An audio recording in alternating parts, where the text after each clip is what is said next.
तो इस जो ये लिखा गया है कि treating phenol with chloroform in the presence of aqueous NaOH में इसमें treating phenol with chloroform in the presence of aqueous NaOH में जो ये रिएक्शन चलेगा उस रिएक्शन को क्या बोलेंगे हम? रीमर-टाइमेरन रिएक्शन। हमने यहाँ पे फिनाल लिया और फिनाल का रिएक्शन कराए CHCl3 के साथ एंड प्लस NaOH, ठीक है। तो प्रोडक्ट हमारा क्या बन रहा है? यह Na यहाँ पे इंट्रोड्यूस हो जाएगा, ठीक है। और यह H या OH, मतलब यह OH और यह H मिल करके मिल जाएगा, यहाँ बना देगा H2O और Na यहाँ पे इंट्रोड्यूस हो जाएगा, ठीक है। और इस टर्मिनल का हाइड्रोजन और इसके Cl से कंबाइन करेगा। इसके टर्मिनल का हाइड्रोजन, ध्यान दीजिएगा, इसके टर्मिनल का हाइड्रोजन इस Cl3 से एक हाइड्रोजन को लेकर के माइनस बना दिया HCl। प्रोडक्ट क्या बना कि ONA negative charge plus charge, और यहाँ पे जो प्रोडक्ट बनेगा आर्थो के पोजीशन पे CHCl2, ठीक है। पूरा इसका हम 2 मोल NaOH के साथ रिएक्शन करेंगे, 2NaOH, 2 मोल NaOH के साथ रिएक्शन करेंगे तो 2NaCl यहाँ से निकल जाएगा बाहर, 2NaCl, इज दैट क्लियर। और यह ऑक्सीजन दो ऑक्सीजन है, ये OH 2 बार आया है तो मिलेगा क्या? OH। यह OH यहाँ सटेगा, मतलब यह हो जाएगा हमारा 2NaCl, हमारा यहाँ से हो जाएगा। अब यह जो है एक OH मतलब H2O। अब इसके पास कितना बचा? ऑक्सीजन एक बचा है, और ये ऑक्सीजन यहाँ पे इंट्रोड्यूस हो जाएगा, तो हो जाएगा O पर negative charge, Na plus charge, ये हो जाएगा CHO। पुनः डाइल्यूट एसिड के साथ अगर हम इसका रिएक्शन कराते हैं, डाइल्यूट HCl के साथ, तो प्रोडक्ट क्या बनाएगा? OH, और यह हो जाएगा यहाँ पे CHO, मतलब 2 हाइड्रोक्सी बेंजल्डिहाइड। प्रोडक्ट क्या बनेगा? 2 हाइड्रोक्सी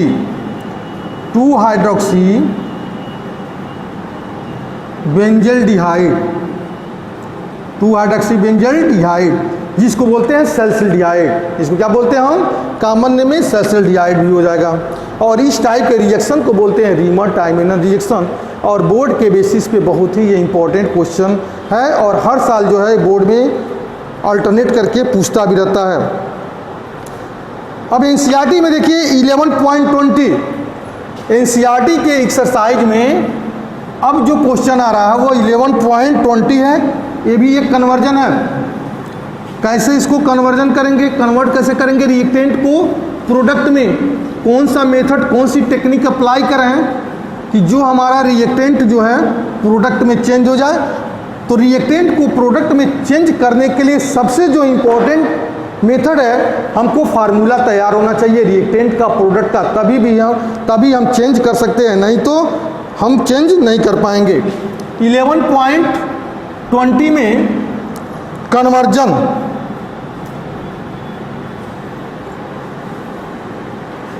है। कन्वर्जन किसका? पहला कन्वर्जन दे रखा है, फर्स्ट कन्वर्जन है इसमें कि प्रोपीन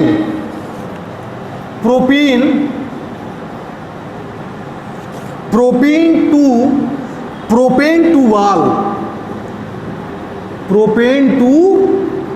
ऑल, मतलब अल्कोहल।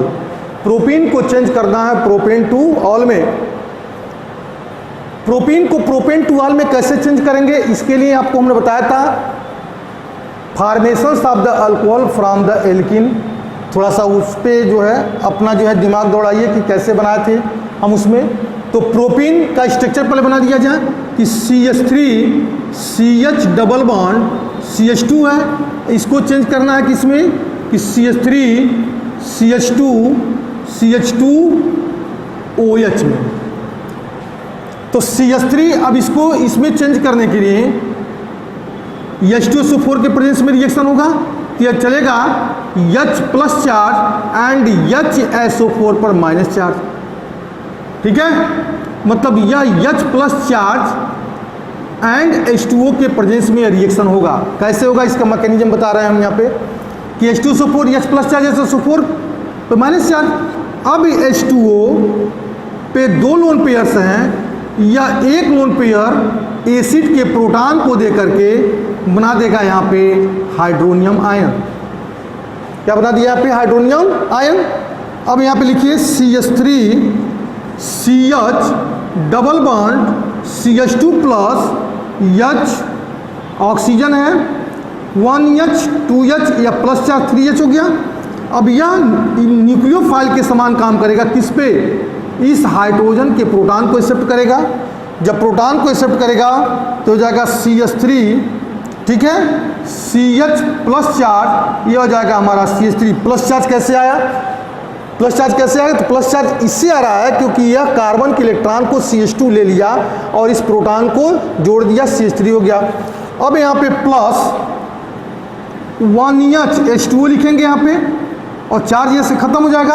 अब ऑक्सीजन पे दो लोन पेयर बचा, क्योंकि इसके जब प्रोटॉन यहाँ से गया यहाँ पे, तो प्रोटॉन जब गया तो प्रोटॉन के हाइड्रोजन के प्रोटॉन को इलेक्ट्रॉन क्या किया? ऑक्सीजन क्या किया? गेन कर लिया।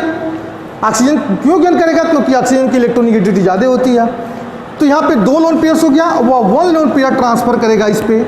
अब 2 डिग्री कार्बोकैटायन मोर स्टेबल भी होता है, 1 डिग्री के कंपेरिजन में 2 डिग्री मोर स्टेबल और 2 डिग्री के कंपेरिजन में 3 डिग्री मोर स्टेबल होता है। तो बनेगा क्या हमारा प्रोडक्ट? CH3 CH, यहाँ जगह O पर प्लस चार्ज 1H 2H, ये हो गया हमारा CH3। और इसको बैलेंस करने के लिए ऑक्सीजन अपने चार्ज से रिलीफ होना चाहता है तो प्रोटॉन को डोनेट करेगा, तो हो जाएगा CH3 CH CH3 and OH, यहाँ पे हो जाएगा H प्लस चार्ज निकल गया, हाइड्रोजन निकल गया, मिल गया हमको प्रोपीन से प्रोपेन 2 ऑल। अगला क्वेश्चन, बेंजाइल कोलाइड से बेंजाइल अल्कोहल, ये तो बहुत ईजी है, वैसे ही बन जाएगा। बेंजाइल कोलाइड से बेंजाइल अल्कोहल, फार्मूला लिखते वक्त ही तुम्हारा जो है कॉमन सेंस काम करना शुरू कर देगा, जो सेंस है काम करना शुरू हो जाएगा। बेंजाइल कोलाइड, बेंजाइल कोलाइड का स्ट्रक्चर हमारा ये हो जाएगा CH2Cl से क्या बनाना है हमको? बेंजाइल अल्कोहल, यानी कि CH2OH, CH2OH। यहाँ पे कुछ मत लिखें, डायरेक्ट आप एक्वस NaOH लिख सकते हैं, यहाँ एक्वस KOH लिख सकते हैं। तो OH एक स्ट्रॉन्ग न्यूक्लियोफाइल है, Cl को डिस्प्लेस करके इसके पोजीशन को ऑक्युपाई कर लेगा और बेंजाइल अल्कोहल हो जाएगा। ये अब इसको पढ़ेंगे हम बेंजाइल क्लोराइड, और ये हो जाएगा बेंजाइल अल्कोहल, बेंजाइल अल्कोहल हो गया। नेक्स्ट है एथिल मैग्नीशियम क्लोराइड से प्रोपेन 1 ऑल। अगला क्वेश्चन इसमें थर्ड वाला पार्ट है, एथिल मैग्नीशियम क्लोराइड यानी C2H5PMgCl, C2H5PMgCl से चेंज करना है propane 1 all, CH3 CH2OH, CH3 CH2OH। Product हमारा क्या है? एथिल मैग्नीशियम क्लोराइड है। कैसे चेंज करेंगे इसको? यहाँ पे तो 2 ही कार्बन दिख रहा है, यहाँ पे तुमको 3 कार्बन दिख रहा है, तो कुछ ऐसा टेक्निक अप्लाई करें कि इस केस में भी हमको 3 कार्बन हो जाए, इस या किससे रिएक्शन करें कि यहाँ पे 3 कार्बन के साथ अल्कोहल बना दें। तो करेंगे क्या हम? यहाँ पे एल्डिहाइड को सेलेक्ट करिए, HC double bond O H plus CH3 CH2 MgCl। अब यह बॉन्ड टूटेगा, ऑक्सीजन इसके इलेक्ट्रॉन को लेगा, तो होगा क्या? HCHOMgCl एंड CH3, ठीक है। अब H प्लस चार्ज H2O के साथ इसका जब हाइड्रोलाइज कराएंगे तो यह बना देगा H, यहाँ हो जाएगा CH3 है ना, CH2 होगा, CH3 यहाँ पर हो जाएगा CH3, तो यहाँ भी हो जाएगा हमारा CH3 और ये हमारा हो जाएगा OH and plus MgOH and Cl। बन गया हमारा प्रोपेनवनाल। अरे मेथ एथ प्रोप, पहले OH है तो प्रोपेनवन आल हो गया। तो स्टार्टिंग में आपको प्रॉब्लम तो होता ही होगा कि कन्वर्जन कैसे करेंगे, और कन्वर्जन करने के लिए सबसे इंपॉर्टेंट है नेम बेसिस रिएक्शन भी आपको तैयार होना चाहिए, और रिएक्टेंट और प्रोडक्ट का पूरी तरीके से फार्मूला, और साथ साथ रीजेंट भी हमको तैयार होना चाहिए। कौन सा रीजेंट किस केस में हम यूज करते हैं, कौन रीजेंट ऑक्सीडेशन है करता है, कौन सा रीजेंट रिडक्शन करता है, कौन सा रीजेंट हमको एल्कोहल से एल्डिहाइड तक रोक सकता है, एल्डिहाइड मतलब एल्कोहल से एल्डिहाइड तक अगर हमको लेना हो तो कौन सा रीजेंट हम सेलेक्ट करेंगे, कौन सा रीजेंट हम सेलेक्ट करें जो एल्कोहल से डायरेक्ट उसको कार्बोक्सिलिक एसिड में चेंज कर दे। तो यह सब रीजेंट आपको तैयार करना पड़ेगा, और ठीक है आप जो है समय के साथ धीरे धीरे जो है आप सीख भी जाएंगे इसको कि कैसे कैसे हमारा कन्वर्जन हो रहा है, कैसे कैसे हम कन्वर्जन करते रहेंगे, प्रैक्टिस करेंगे तभी जो है आपको समझ में आएगा। अगला क्वेश्चन दिया है 11.21 एनसीईआरटी के एक्सरसाइज में देखिए 11.21 क्वेश्चन दिया है कि name the reagent use in the following reaction. Name the reagent, name the reagent used in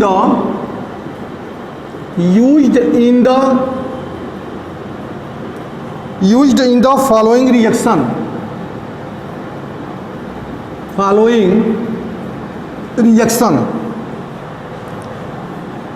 primary alcohol से कार्बोक्सिलिक एसिड,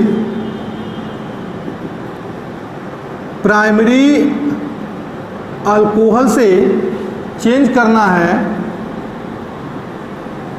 कार्बोक्सिलिक एसिड में।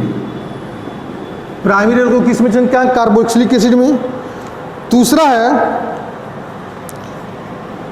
कि प्राइमरी अल्कोहल से एल्डिहाइड में चेंज करना है। पहला हो जाएगा। दूसरा क्वेश्चन, प्राइमरी अल्कोहल से इसमें चेंज करना है सिर्फ एल्डिहाइड, सिर्फ एल्डिहाइड में, न कि कार्बोक्सिलिक एसिड में। इसमें देखो 3 स्टेज मिला। प्राइमरी अल्कोहल से डायरेक्ट कार्बोक्सिलिक एसिड में चेंज नहीं होगा, बल्कि प्राइमरी अल्कोहल से एल्डिहाइड बनेगा, एल्डिहाइड से कार्बोक्सिलिक एसिड बनेगा, ठीक है। लेकिन इसमें यह रिएक्शन नॉन स्टॉप है, ये रिएक्शन तब तक चलेगा जब तक कार्बोक्सिलिक एसिड बन नहीं जाएगा। अगर हम कोई स्ट्रॉन्ग ऑक्सीडाइजिंग एजेंट यहाँ पे यूज कर दें तो यह रिएक्शन तब तक नहीं रुकेगा जब तक कार्बोक्सिलिक एसिड पूरी तरीके से न बन जाए।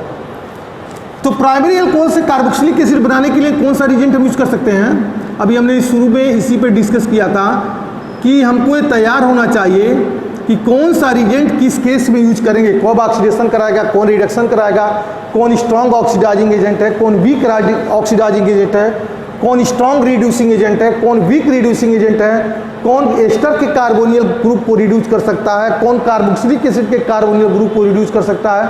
ये सब चीज़ें तैयार होनी चाहिए पूरी तरीके से। और यहाँ पे हम आपको प्रैक्टिस करा भी रहे हैं, इसको पढ़ करके आप तैयार भी कर लीजिएगा। एल्कलाइन पोटेशियम परमनेट अथवा K2Cr2O7 कैसा एसिडिफाइड हो या एल्कलाइन पोटेशियम परमनेट हो, तो वह अल्कोहल को डायरेक्ट कार्बोक्सिलिक एसिड में बिना चेंज किए हुए रुकेगा नहीं, रिएक्शन नॉन स्टॉप हो जाएगा। लेकिन अगर प्राइमरी अल्कोहल में एल्डिहाइड लाना है, मतलब प्राइमरी अल्कोहल से इसमें भी एल्डिहाइड बनेगा, और एल्डिहाइड से तब क्या बनेगा, कार्बोक्सिलिक एसिड। लेकिन हमको इस केस में अल्कोहल को एल्डिहाइड स्टेज पे ही रोक देना है, अल्कोहल को हमको एल्डिहाइड स्टेज में ही रोक देना है। बात समझ में आ रही है ना। तो इसके लिए कैसे हम यूज करें, क्या सेलेक्ट करें, तो इसके लिए सेलेक्ट कर लेते हैं PCC, प्रीडेनियम क्लोरोक्रोमेट। यह एक स्ट्रॉन्ग, इसको बोल सकते हैं रिएक्शन कंट्रोलर है, जो रिएक्शन को अल्कोहल को सिर्फ एल्डिहाइड तक कंट्रोल करेगा। और इसका मैकेनिज्म हमने इसके पहले वाले वीडियो में, इस चैप्टर के वीडियो में कहीं ना कहीं बताया है, मुझे मालूम है PCC का मैकेनिज्म क्या होता है। तीसरा क्वेश्चन है, थर्ड क्वेश्चन आता है। तीसरा क्वेश्चन क्या है, bromination of phenol, bromination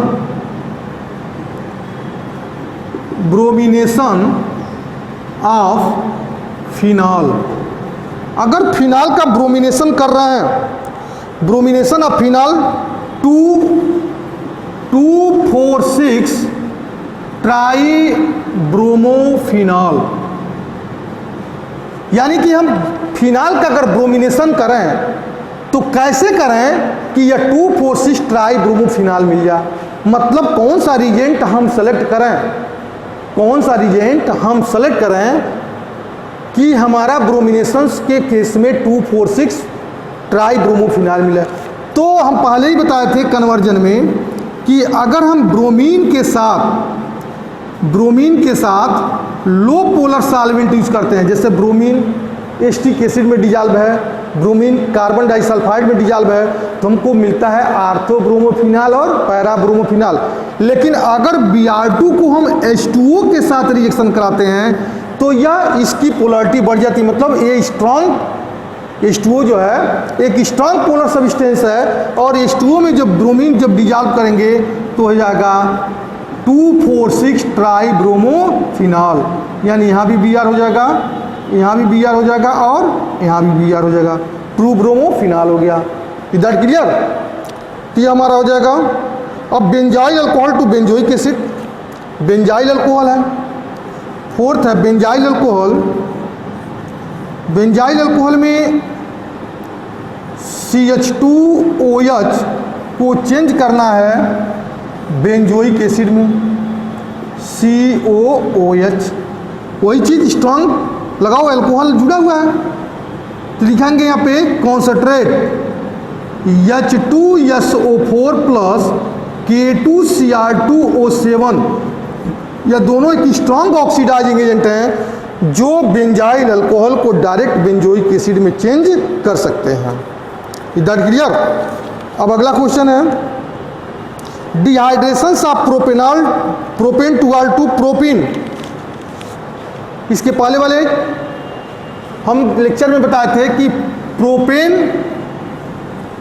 propene से प्रोपेन टू आल बनाना है। प्रोपीन से प्रोपेन टू आल बनाने के लिए कौन सा टेक्निक अप्लाई करेंगे, लेकिन इसमें क्वेश्चन थोड़ा सा उलट दिया, अपोजिट टू दिया। अपोजिट का मतलब हो जाएगा propane two ol to propene. Propane two ol मतलब CH3 CHOH, ये हो जाएगा हमारा CH3, इसको चेंज करना है CH3 CH double bond CH2, ठीक है, प्रोपीन में आना है। तो इसको इसमें लाने के लिए क्या करेंगे, तो वही काम, वही सल्फ्यूरिक एसिड या फास्फोरिक एसिड 85%, अगर हम 80% रखो, 80% H3PO3 मतलब फास्फोरस एसिड का यूज कर दें या कंसंट्रेट सल्फ्यूरिक एसिड का यूज कर दें, तो यह हमारा प्रोपेन टू आल से प्रोपीन का फॉर्मेशन हो सकता है। ठीक है, अगला क्वेश्चन दे रखा है, कौन कौन सा क्वेश्चन है, कुछ हम सही चल रहे हैं ना। यह तो फर्स्ट हो गया बेंजाइल अल्कोहल 11.21, 11.26, ठीक है। हाँ, ब्यूटेन टू ओन से butane two all, butane two own, butane two own के लिए ब्यूटेन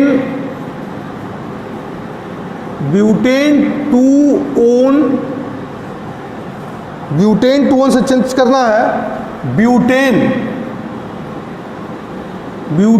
टू ऑल।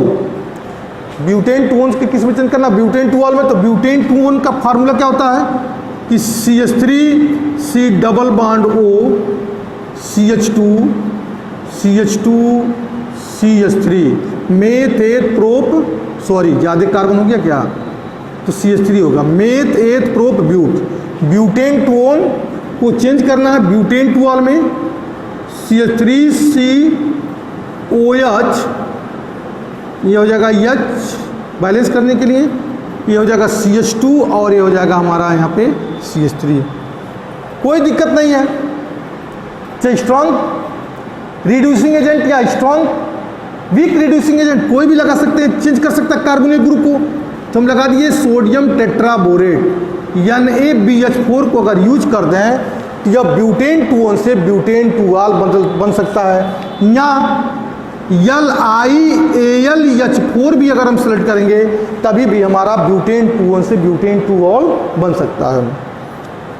ठीक है, अगला क्वेश्चन है how is 1 propoxy propane synthesis from the propane 1 write mechanism of this reaction. Question तो बहुत सारे हैं, चलो बता ही देते हैं, बहुत सारे क्वेश्चन हैं। ये क्वेश्चन है ECRT का 11.26 मतलब 26। NCERT में देख लीजिए 11.26 दिया रखा है,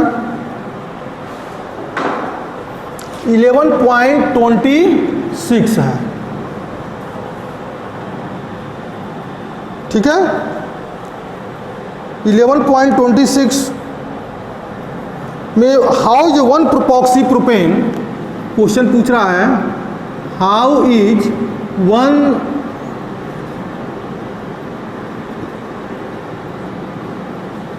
प्रोपॉक्सी propane, how is 1 propoxy propane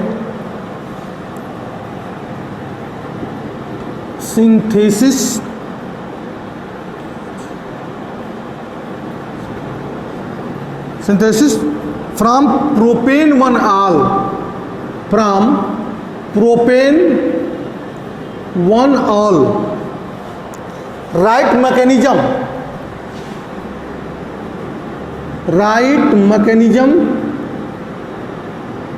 इसका मैकेनिज्म देना है।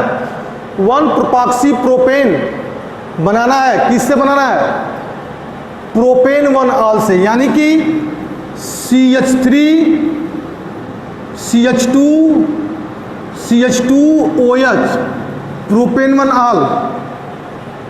CH3 CH2 CH2OH में ते propane 1 to 1 propoxy propane CH3 CH2O CH3 CH2 CH2O CH2 CH2 CH3। यह रिएक्टेंट है और यह हमारा प्रोडक्ट है। इस रिएक्टेंट को इस प्रोडक्ट में चेंज करना है, तो विलियमसन सिंथेसिस केस अप्लाई करो यहाँ पे, जो ईथर को बनाने के लिए यूज करते हैं। सूटेबल मेथड है, बेस्ट मेथड है, जिसके द्वारा हम मैक्सिमम प्रोडक्शन ईथर का कर भी सकते हैं। यहाँ लिखेंगे विलियमसन, मैकेनिज्म दे रखा है राइट मैकेनिज्म, तो यहाँ पे विलियमसन के द्वारा बनाते हैं। विलियमसन सिंथेसिस के द्वारा इसका 2 मोल, एक मोल को एल्किल हाइलाइड में चेंज करो और दूसरे को सोडियम एल्कोक्साइड में बनाओ, मतलब CH3 CH2OH। ठीक है, इसको 2 टाइम कर दो +2 Na तो जाएगा 2 CH3 CH2 CH2ONA and plus dihydrogen gas. Sodium propoxy हो गया। दूसरा हो जाएगा यहाँ पे CH3 CH2 हाइलाइड में चेंज करने के लिए CH3 CH2OH plus PBr3 phosphorus tribromide का यूज कर सकते हैं इसको हम एल्किल हाइलाइड बनाने के लिए। तो इसको हम 3 टाइम्स कर दें तो प्रोडक्ट क्या बनाएगा यहाँ पे 3 CH3 CH2 CH2Br and plus H3PO3 phosphorus acid. अब यह हमारा एक एल्किल हाइलाइड हो गया, यह हमारा हो गया सोडियम एल्कोक्साइड हो गया। दोनों का रिएक्शन करा सकते हैं हम कि CH3 CH2 CH2ONA and plus CH3 CH2Br, तो then to form CH3 CH2 CH2O CH2 CH3 and elimination किसका होगा साइड प्रोडक्ट में, NaBr हो गया। ये हमारा हो गया मैकेनिज्म। क्या बन गया, ये हमारा मैकेनिज्म हो गया। Is that clear?